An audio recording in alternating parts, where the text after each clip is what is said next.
Good morning. We've got matcha. I didn't even actually stir it yet. It just, it kind of mostly got stirred in the car, but we're just gonna do it. That's good. Oh, sweet baby Jesus, that's so good. Okay. We have breakfast burrito. Bam. And a bam. Vegan, of course.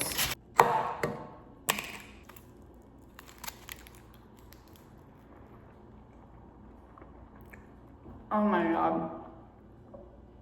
That is what I'm talking about. Okay. I was too hungry, couldn't wait. Here we are in my empty apartment. It's happening.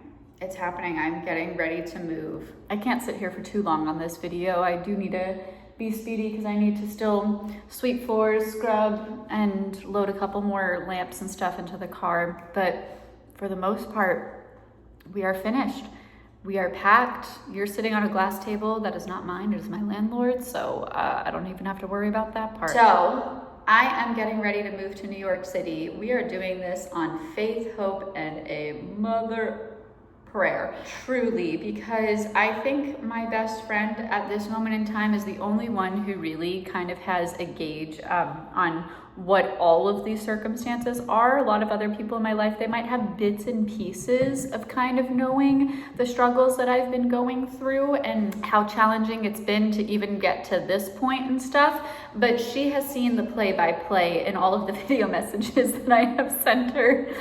It has not been an easy journey. I'm not going to lie to you. I have done so much within these past few months, and I've had a huge desire to keep up with this channel, and at the same time, it's hard to justify keeping up with certain things when you're not making any money and like you're having to just do everything to survive. And at this, you know, hi, we're calling this channel Jack of all trades, master of art. So as you can imagine, there are a lot of things that I do. And with that, yeah, I don't know, one of the biggest lessons, we'll get more into this later or whatever, because like I said, limited time for filming this video, but what I can just say on the surface, one of the biggest lessons that I have had is I have done a lot of investing in my crafts, plural, over these past few months. And that's been, honestly, these past few years, and that's been great and fantastic. And it is now time where I can no longer start to justify things based on, oh, like I can make time for this or whatever, it'll be another invest. No. We're done with making investments in costumes. We're done with making investments in honestly fucking anything at this point, right? Like we have to start doing bigger at this point. A huge thing that I ended up noticing at the end of these past several months is that I have been basically paying for people to witness my art in one way, shape, or form, right? Like when it's been burlesque, it's like the costume pieces end up being so much, and or I put so much time into the choreography and all the other stuff that you never, and this isn't unique to me. This is, I mean, unless you're Dita Von Teese, most people are experiencing that. I ended up hosting an art gallery night here, which was pretty fantastic. I'll insert some clips here.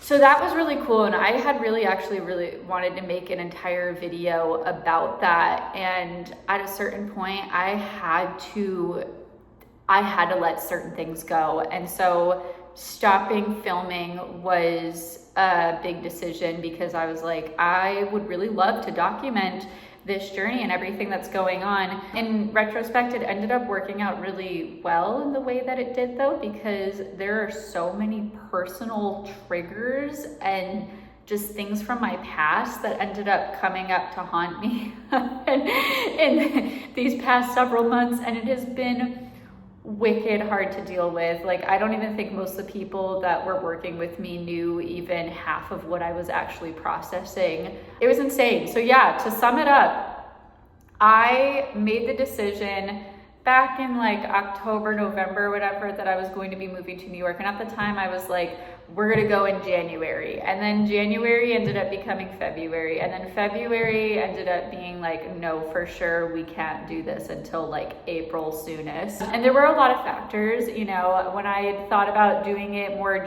February, March, my brother brought up a good point. He's like, hey, so if you're gonna go in your car, you don't have winter tires and like snow tires, you know, and it's like, it's gonna be snowing in other parts of the United States around that time. And being from Arizona, I'm like, snow, what, who? I guess we're gonna get to know that really well. And so I'm like, that's a valid point. That's a valid point.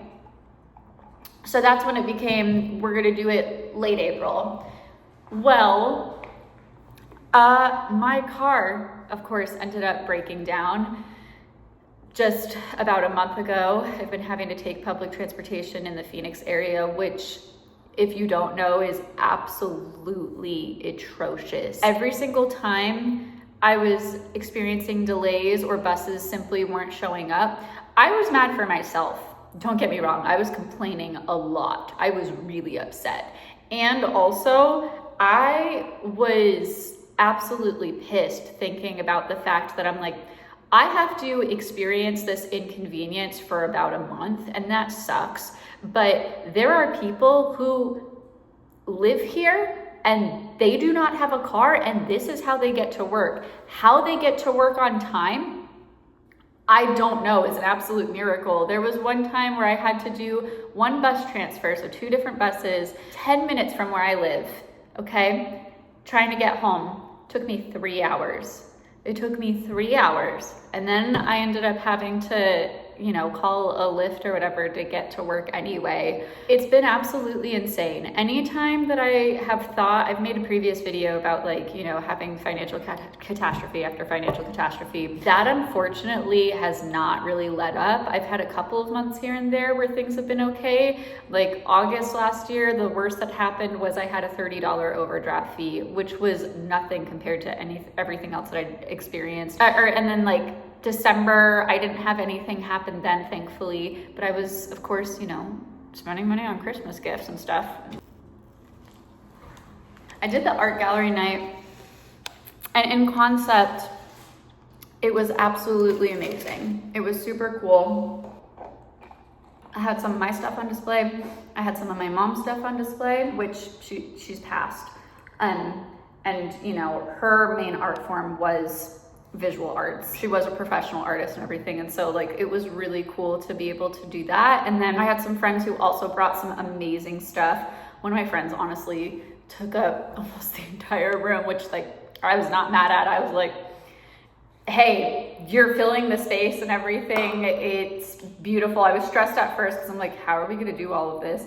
And he's like, we can line stuff up on the floors. And I'm like, okay, as long as you're cool with that, I'm cool with that too. And it was really fantastic. Would I do something like it again? Yeah, maybe in New York it will be like better received. I don't know, like people did enjoy it, the people who did come. It's just like, I wish that there were a lot of friends who had teased the idea of coming who did not and everything. And I just wish that more people had come. I don't know, it was a tough thing to advertise too, because it's like, it's in your apartment. So it was a sort of thing of like, you gotta DM me for the address or whatever, because I'm not about to like just post that randomly online, you know what I'm saying? Yeah, but I would maybe do it again if I knew that I had the right group of people and if I knew that it was gonna be advertised well enough. I guess in some ways it might be harder in New York too if you're like in a tiny apartment, but who knows? Who knows what the future holds with that. So yeah, we did that. Then the next month I had 2 burlesque acts, brand new, right? So I made this decision to leave around like November and everything. And then I'm like, we're going out with a bang. So hosting an art gallery was like even though it didn't end up being super big or whatever, it was a lot to put together. Because keep in mind, I also hung every single painting, and then I had forms for whether people were going to auction, whether people were going to sell, you know, all that stuff. And I don't even know if any of the art actually got sold. I had certain activities that were set up. I had to like figure out how I was going to light the place because I had limited lights, because when my roommate moved out, I didn't have any furniture really, and it was going to be such a temporary situation that was kind of part of the inspiration of doing the art gallery in the first place. That was that month. And then the next month, the other thought that I had with an empty apartment was, well, I might as well just use the living room as a dance studio. And I was just sweeping in here, and I'm like, wow, this is crazy that I'm like sweeping this space for the last time, because I'm thinking about like how I use this literally as a rehearsal space. I choreographed my first group performance for burlesque, for any dance really. I've never choreographed for a group dance before. So I did that and ran those rehearsals and everything, which was fun, but it was really hard because there were just so many things from my past with teaching that was like coming up. And that was one of the big things that I had to process. Again, maybe more for that on another day. And then on top of that, I had a secret act that I was like putting together. By the way, I also sang during that act. It was New York, right? So I had to sing and figure out my own choreography, but then I didn't even really have time to figure out my choreography until like the last minute, because I was so focused on what the Rockette chorus was going to be doing. Like we had a Rockette line during the instrumental section and stuff. It was so much to put together, especially for somebody who just does not have experience in this stuff. Like I probably spent somewhere between, I don't know, I'm gonna say I probably spent about 25 to 40 hours just choreographing, and then sometimes like sending videos and stuff in between and everything. Like, you know, that's not even like including rehearsal time. That's not even including like the whole act together. By the time we include costume, choreographing, running rehearsals, making the schedule and everything, and trying to coordinate everybody's schedule, because that is also just absolute hell. I probably spent about 100 hours on that act, which was insane. And then I had another one that was dedicated to my dance partner that was like under wraps because it was a surprise. So I also did La Vie en Rose. So I had to learn the French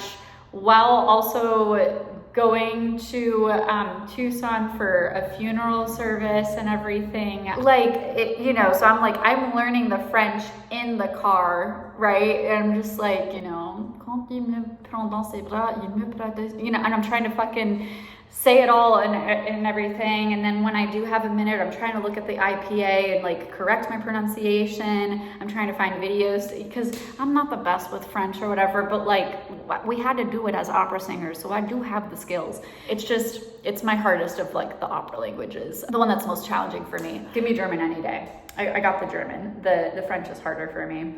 It's just so nuanced. But anyway, so yeah, I did that. I had never done an act with fans. My fan work was kind of shit, I'm not gonna lie. When I watched the video, I was like, those wrists are really stiff. That could be a lot better. But you know what?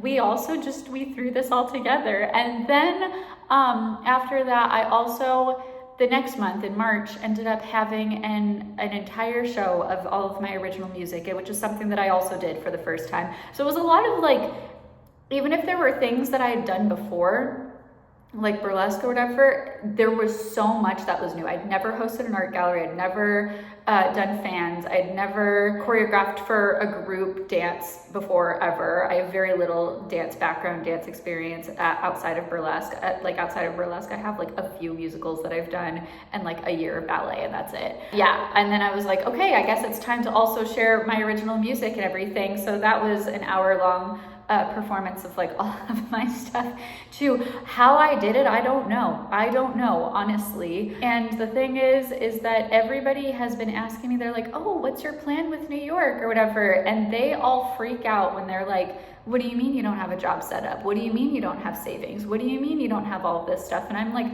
I made the decision and I'm just trusting that it's going to happen. And anytime that I've done this sort of thing before, it always has worked out. It always has worked out. And at the same time, I'm sitting here now and I'm like, oh my gosh, I am not only holding my doubt, I am holding everybody else's doubt. And this is so heavy and I don't really know how I'm going to process it at this moment in time. So I feel comfortable making a video about it, posting it on a YouTube channel where I really don't have that many followers whatsoever. I think I have less than 200 at this moment in time, subscribers. So I don't know. This is going to be an interesting thing because I'm going to be so real. If this doesn't work out, I think I will be embarrassed. I will feel a sense of like public shame, even if nobody's actually shaming me directly. And it is kind of insane to be trying to do this sort of thing, going to the most expensive city like in the United States, like, during a time when our country is really not in great condition and the economy is only getting worse. I don't know, but I'm following my intuition here. So that's where we are right now. And at the very least, we can look and see that I am leaving this apartment. But here's the thing, is that every single time something has been really challenging and something, you know, has just been catastrophic, there's also always been something right around the corner to lock things into place. For example, this apartment, okay? I moved in here about a year ago. I had a roommate at the time, and when she moved out, I was freaking out because I'm like, I'm not ready to move to New York right now. I kept trying to figure out if I was going to do another living situation just somewhere else altogether, or if I was going to need to get a roommate, all of that stuff. It wasn't working out. Well, guess what? Guess what? My landlord ended up saying, hey, so I'm gonna be selling the place, actually. So with that, I was wondering if you're okay with the idea of like, it might be a flexible end date, like, you know, and with that, you only have to pay your side of rent. And I was like, deal.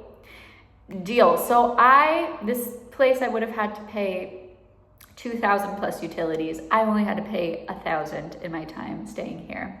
Okay, plus utilities, of course, but the utilities were actually honestly a lot less expensive when it was just me living here. So I'm like, it worked out. It worked out. And there are so many other countless examples of things that I've been freaking out about, and every single time it has worked out. I don't know. I think that there's something really comforting and beautiful about being able to kind of work and move in silence. And one of the things that has honestly been the most challenging has been like being open about my goals and my dreams and stuff, and like sharing that with people, because while the majority of people have been supportive, they also freak out when I don't have the practical things figured out to their comfort level. And it's really been hard for me to kind of like hold their doubt along with my own, as I was saying earlier. And so I don't know. I'm hoping that I'm kind of getting into the point now where I can just kind of focus back on my own energy and figure out things as it comes. It's possible I might be still teaching music when I get there. I've had 2 people talk to me about it. One person's trying to help me set up a job and stuff. And I have another person that I could reach out to as well. There are so many different things that I can be doing. I just need to land there and I can figure out the rest. I don't know, I'm terrified. I'm terrified of like continuing to be this exhausted and this burnt out. It's been really hard to be present in the ways that I desire. I don't know, I kind of think the only way out is through, and there have been too many times when I was going to go and I chickened out, and it just keeps cycling back. And as insane as it sounds, I kind of think that as soon as I get there, there's a possibility that maybe I won't have to deal with as many catastrophes every month. I don't know. It's insane to say that, because it kind of is the place that is known for having to deal with that. Either that, or my experience is just making me so that way I am more prepared to be able to deal with whatever hurdles decide to come up when I get there. But that's all for now. I've already talked for like 22 minutes. I need to stop because I really do need to finish cleaning up here. I would love to say that I'm gonna make another video soon. I am hoping so, but I don't know that I can make any promises at this moment in time. We're just gonna have to wait and see, because at the end of the day, I need to make sure that I'm conserving my energy enough to keep going. And at the same time, like, I need to put myself out there. It's such a balance, and it's been such a mind. But we're working on it. So, anyway, this is this apartment. And if you can just manifest with me that we're gonna be a New York apartment with my cats very soon, you know, just give me a little fairy dust, a little luck. Wish me luck. We're gonna do this. We're gonna figure it out one step at a time. That's what we have to do. It's just one step at a time.